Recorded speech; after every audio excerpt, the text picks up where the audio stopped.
Before 1938, an American employer could legally pay a worker any amount they chose, $1 a day.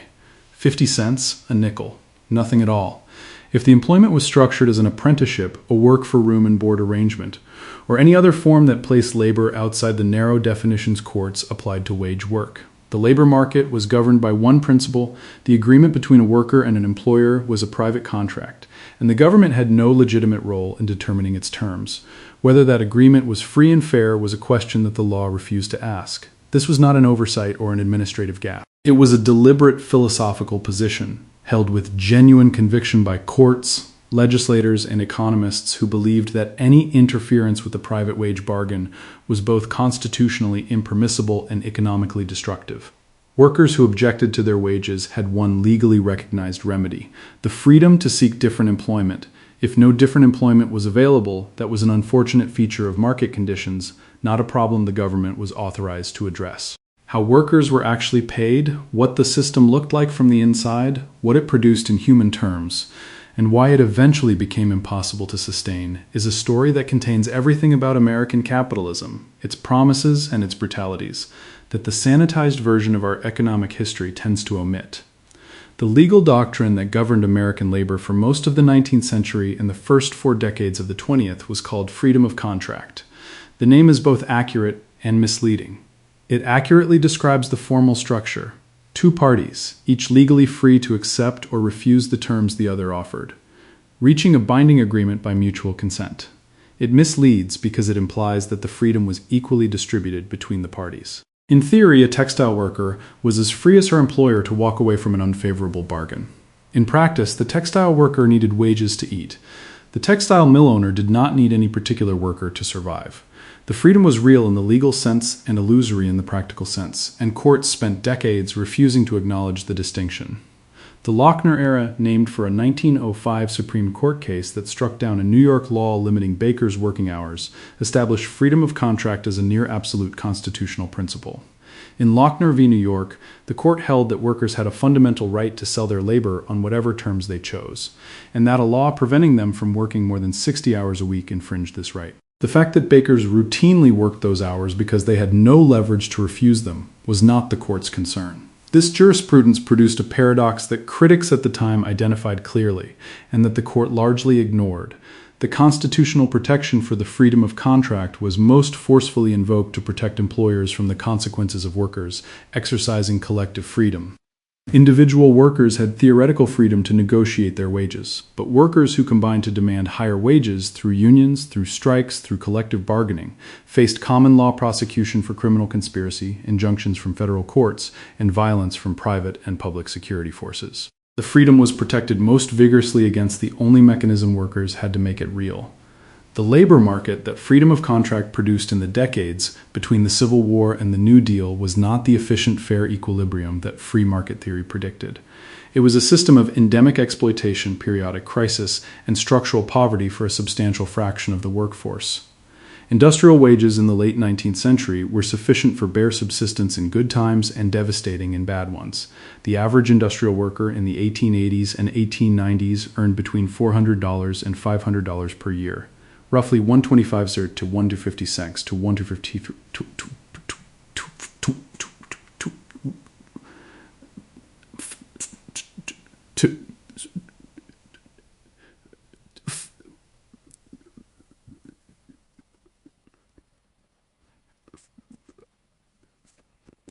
These wages left no margin for medical emergencies, job loss, or the education of children.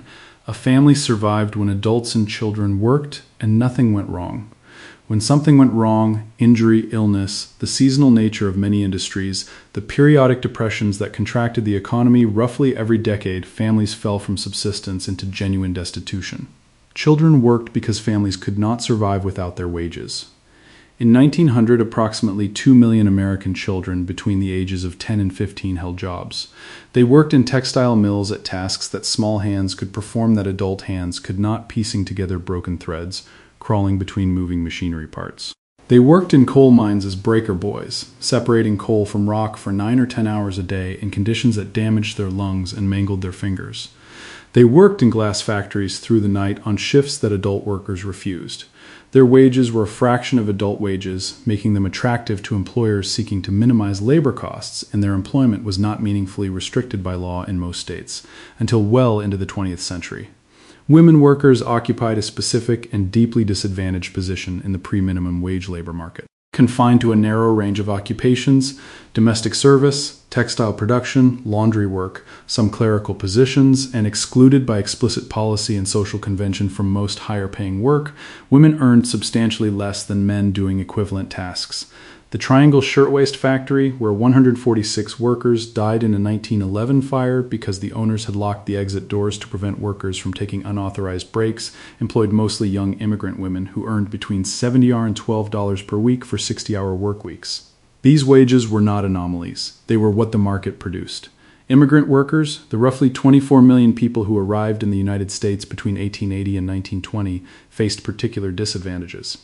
Arriving with limited English, limited knowledge of American labor conditions, limited connections to established labor organizations, and urgent need for any income, they accepted wages and conditions that more established workers refused. Employers recognized this and used it deliberately, recruiting specific immigrant populations for specific industries and playing ethnic groups against each other to prevent solidarity. When one group began demanding better conditions, another was imported to replace them. The most extreme form of the unregulated wage system was the company town, the industrial community owned entirely by a single employer, where workers rented their housing from the company, bought their food from the company store, attended schools funded by the company, and worshipped in churches built by the company. The company town represents the logical endpoint of the free market labor theory, an environment where the employer controlled every aspect of the worker's life and where the worker's theoretical freedom to seek different employment was constrained by the practical reality that leaving meant losing housing, access to credit, and sometimes the ability to collect back wages. Pullman, Illinois, the model industrial town built by the Pullman Palace Car Company outside Chicago, was one of the most celebrated examples of paternalistic employer control.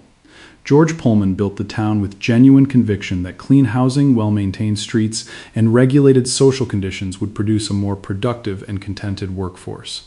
He also built it with the understanding that a worker who owed the company rent and company store credit was a worker with limited appetite for industrial action. When the Depression of 1893 caused Pullman to cut wages by approximately 28% without reducing rents, workers found that their wages were entirely consumed by housing costs before they had bought a single item of food. The Pullman strike of 1894, which shut down railroad traffic across 27 states, was the direct consequence of this calculation. President Grover Cleveland sent federal troops to break the strike. The strike's leader, Eugene Debs, was imprisoned, and George Pullman died 3 years later under conditions of such mutual hatred with his workers that his family buried him at night, in a lead-line casket encased in concrete. They were afraid that workers would desecrate the grave. The coal mining regions of Appalachia produced company towns that were less celebrated and more brutal than Pullman. Miners in West Virginia, Kentucky, and Pennsylvania worked in conditions of debt peonage that were functionally indistinguishable from the slavery that had been legally abolished 40 years earlier. They were paid not in dollars, but in scrip, private currency issued by the company, redeemable only at company stores where prices were set by the company. A miner who worked a full year might find, at the end of it, that his scrip wages had been entirely consumed by housing, fuel, equipment rental, and store purchases, leaving him with nothing or, in many cases, in debt to the company for the following year. The company town was not peripheral to the American labor market. At the peak of the system in the early 20th century, hundreds of company towns existed across the country, and the conditions they produced informed the broader labor debate about whether the wage contract, absent legal constraints, was an adequate mechanism for ensuring workers received a fair workers did not accept these conditions passively.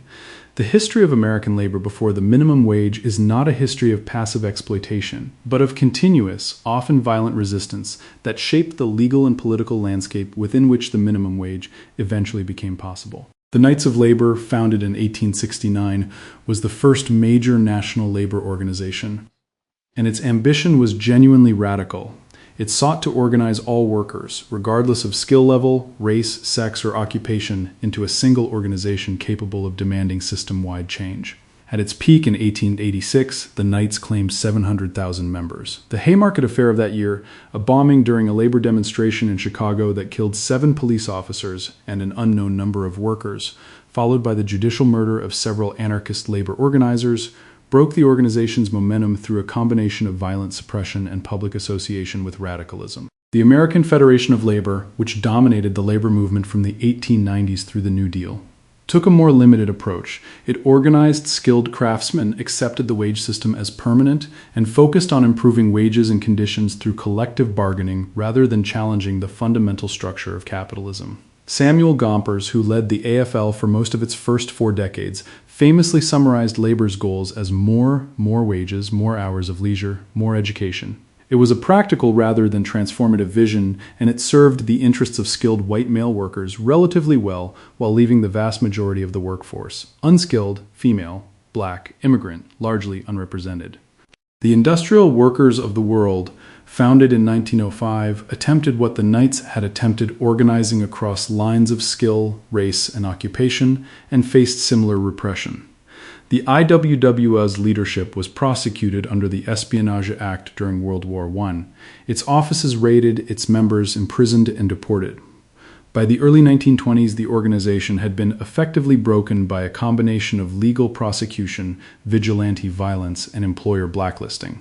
The strikes that punctuated this period, Homestead Pullman, the Lawrence Textile Strike, the Colorado Coal Wars, the steel strikes of 1919 were moments of acute crisis that revealed the fundamental instability of the unregulated labor market. Workers who could not obtain justice through bargaining took it through collective action. Employers who could not break strikes through economic pressure called on governments that were generally willing to provide police, militia, and eventually federal troops to do the breaking. The labor market was maintained not simply by the invisible hand of supply and demand, but by the very visible hand of state violence deployed on behalf of property. By the early 20th century, the human consequences of the unregulated wage system had become sufficiently visible and documented that reformers began pushing for legal intervention.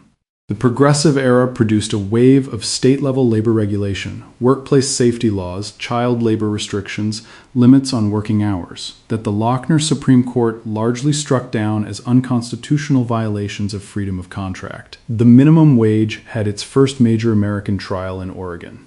In 1913, Oregon established a minimum wage for women workers, not because the reformers who advocated for it were principally concerned with women's rights, but because the legal argument was easier to make. The prevailing constitutional theory held that government could regulate labor conditions for women and children, whose freedom of contract was deemed less complete than adult men's, even if it could not regulate adult male labor. It was a compromise with constitutional reality that produced genuine protection for some workers while leaving others outside its reach. Within a few years, 15 states had enacted some form of minimum wage for women. Then, in 1923, the Supreme Court struck down the District of Columbia's minimum wage law in Adkins v. Children's Hospital, holding that the law violated freedom of contract.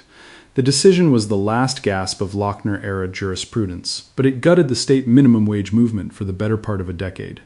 The Great Depression changed everything. The argument for the unregulated wage system was that market competition would naturally produce wages sufficient to sustain workers, because employers who paid poverty wages would lose their workers to competitors who paid more. The Great Depression demonstrated at devastating scale what happened when this assumption failed, when there were no competitors paying more, when unemployment was so severe that workers competed with each other for any employment at any wage. The market did not produce subsistence wages. It produced wages below subsistence or no wages at all. Between 1929 and 1933, unemployment rose from approximately 3% to roughly 25%. In some cities and industries, it was higher.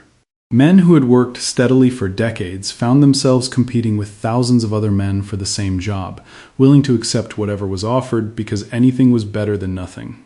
Wages fell faster and further than prices, leaving workers with less real purchasing power than they had had before the Depression began. Families who had maintained fragile stability during the 1920s were wiped out. Breadlines, soup kitchens, Hoovervilles, these were not temporary aberrations. By the early 1930s, they were features of the landscape in every major American city. Franklin Roosevelt's New Deal was the political response to this catastrophe. Its labor legislation represented the most significant restructuring of the American employment relationship since the end of slavery. The National Industrial Recovery Act of 1933 attempted to establish industry-wide minimum wages through codes of fair competition, a complex and ultimately unworkable system that the Supreme Court struck down in 1935. The Wagner Act of 1935 established workers' right to organize and bargain collectively, creating the legal framework that would sustain industrial unionism for the following 4 decades. And the Fair Labor Standards Act of 1938 established the federal minimum wage, 25 cents per hour, to be increased to 40 cents over 7 years. 25 cents per hour sounds trivial. At the time, it affected approximately 11 million workers, people whose wages were below this threshold and who received immediate increases. It established, for the first time in American history, that the federal government had both the constitutional authority and the moral obligation to set a floor below which wages could not fall. This was the end of the Lochner era in practice, if not immediately in doctrine, and the beginning of a different conception of the wage relationship. In the absence of legal wage floors, workers developed a variety of mechanisms for negotiating their compensation. These mechanisms ranged from the formally organized to the clandestine, from the legally recognized to the extra-legal, and their effectiveness depended entirely on the specific leverage that workers in a given industry could assemble. Craft unions, representing skilled workers who possessed knowledge and abilities that employers could not easily replace, had the most effective negotiating position. A union of skilled printing workers or cigar makers or iron molders could credibly threaten to withhold labor that employers could not easily substitute. This leverage produced wage agreements that were formalized in union contracts and that were substantially better than what unorganized workers in the same period received. But the craft union model covered a small fraction of the workforce. Unskilled industrial workers, the people who fed raw materials into machines, moved goods within factories, performed the endless repetitive tasks of mass production, had almost no individual negotiating leverage. They could be replaced by any able-bodied person who walked through the door, and both they and their employers knew it. In some industries, wage setting was not even nominally individual. Coal mines, steel mills, and other large industrial operations published fixed wage rates that all workers in a given job category received. Negotiation was not offered because it was not necessary. Workers either accepted the posted rate or did not work there. The posted rate was determined by a combination of industry conditions, competition for workers, and employer decisions about acceptable profit margins. Agricultural workers existed in perhaps the most extreme conditions of wage-setting power imbalance. In the southern states, the sharecropping system that replaced slavery-bound families to land, they did not own through debt arrangements with landowners who controlled the accounting. A family that planted, cultivated, and harvested a cotton crop on a landowner's land received a share of the proceeds, but the proceeds were calculated by the landowner, who also determined the prices charged for supplies advanced during the growing season. Accounting fraud was endemic and legally unchallenged because the courts that would have needed to adjudicate disputes were dominated by the landowning class. Families who worked an entire year might find themselves told they had produced less than they owed, beginning the next year in deeper debt. The wage system before the New Deal was not simply a system of class exploitation. It was a system of racial exploitation in which race was used to segment the labor market, prevent cross-racial solidarity, and maintain a permanent surplus labor pool that depressed wages for everyone.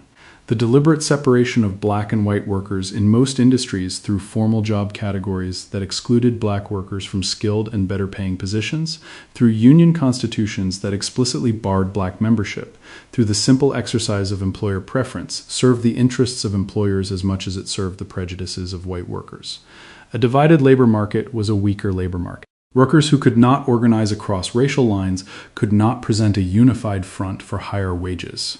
Employers who could threaten to bring in black strikebreakers when white workers struck, or white strikebreakers when black workers struck, had leverage over both groups that a unified workforce would not have provided.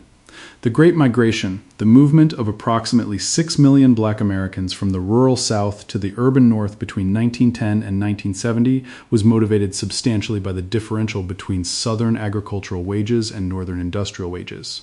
The violence of the South, the political disenfranchisement, the systematic brutality of Jim Crow, all of these drove the migration. But so did money. Even the discriminatorily lower wages that Northern industries paid black workers were substantially higher than what Southern agriculture provided. The minimum wage legislation of 1938 reflected these racial dynamics in its exclusions. Agricultural workers and domestic servants, categories that included the large majority of black workers in the American workforce, were explicitly excluded from the Fair Labor Standards Act's coverage. This was not accidental. Southern Democrats who supported the New Deal on economic grounds refused to support any labor legislation that would require equal wages for black and white workers in the South. The minimum wage law passed with these exclusions because the political coalition that could pass it required them. The pre-minimum wage labor market produced a society of stark and increasing inequality. Between 1870 and 1930, the gap between the wages of industrial workers and the incomes of industrial owners widened dramatically. Productivity increased as technology improved processes and output. The gains from that increased productivity were distributed overwhelmingly toward capital rather than labor. Workers who produced more value per hour received, in real terms, only marginally more compensation. The Progressive Era produced an explosion of investigative journalism that documented these conditions in human terms. Upton Sinclair's The Jungle described the meatpacking industry, the dangerous conditions, the exploitation, the wages that left workers unable to feed their families, with enough concrete detail to produce legislative response. Lewis Hines' photographs of child laborers, boys at coal breakers. Girls in textile mills put human faces on statistics that reformers had been compiling for decades. The Triangle Fire turned the abstract policy debate about workplace safety into a story of 146 specific people, most of them young immigrant women, who burned to death because the cost of unlocking exit doors had been weighed against the cost of occasional theft and found acceptable. These documents performed a specific function. They made visible the people who the theoretical arguments about free markets tended to render abstract. Freedom of contract was a compelling principle when applied to hypothetical workers, freely choosing among abundant opportunities. It was a different thing applied to the specific young woman who had worked 12 hours constructing shirtwaists and died because her employer had locked the door behind her. The 25 cents that the Fair Labor Standards Act established as a federal minimum wage in 1938 was not the end of the story but the beginning of a different one. The battles over minimum wage coverage, over the rate itself, over the exceptions and exemptions that carved out categories of workers from its protection. These battles continued through the 20th century and continue today. Agricultural workers were not brought into full federal minimum wage coverage until the 1960s and 1970s, and the process was incomplete even then. Tipped workers, restaurant servers, hotel staff operate under a separate minimum wage that has not been changed at the federal level since 1991, creating a two-tier system that leaves workers whose tips are insufficient dependent on wages that have lost more than half their real value. Gig economy workers, classified as independent contractors rather than employees, fall outside minimum wage protections in ways that legal scholars debate and courts decide differently in different jurisdictions. The question of what workers should be paid, how the surplus produced by labor should be divided between those who own the means of production and those who operate them, is not a question that any wage floor definitively answers. It is a question that every generation of Americans negotiates through the contested terrain of law, politics, and the relative power of organized workers and organized capital. What the history before 1938 establishes is that when that question is left entirely to the unconstrained market, the answer it produces is not sufficient to sustain the people it governs. The experiment was long enough and well documented enough that its conclusion is not seriously contested. The disagreements are about what comes next, about how high the floor should be, who should be covered, how compliance should be enforced, what relationship labor regulation bears to economic growth and employment levels. These are genuine and important disagreements. They are made possible intellectually and politically by the existence of the floor that 1938 established. Before that floor existed, the disagreements were more fundamental, about whether the government could set a floor at all, about whether workers had any claim on the productive surplus beyond what the market chose to provide. Those disagreements were resolved incompletely and imperfectly by the Fair Labor Standards Act. The resolution cost less than the continuation of what preceded it. That much, at least, the record of the pre-minimum wage era establishes clearly.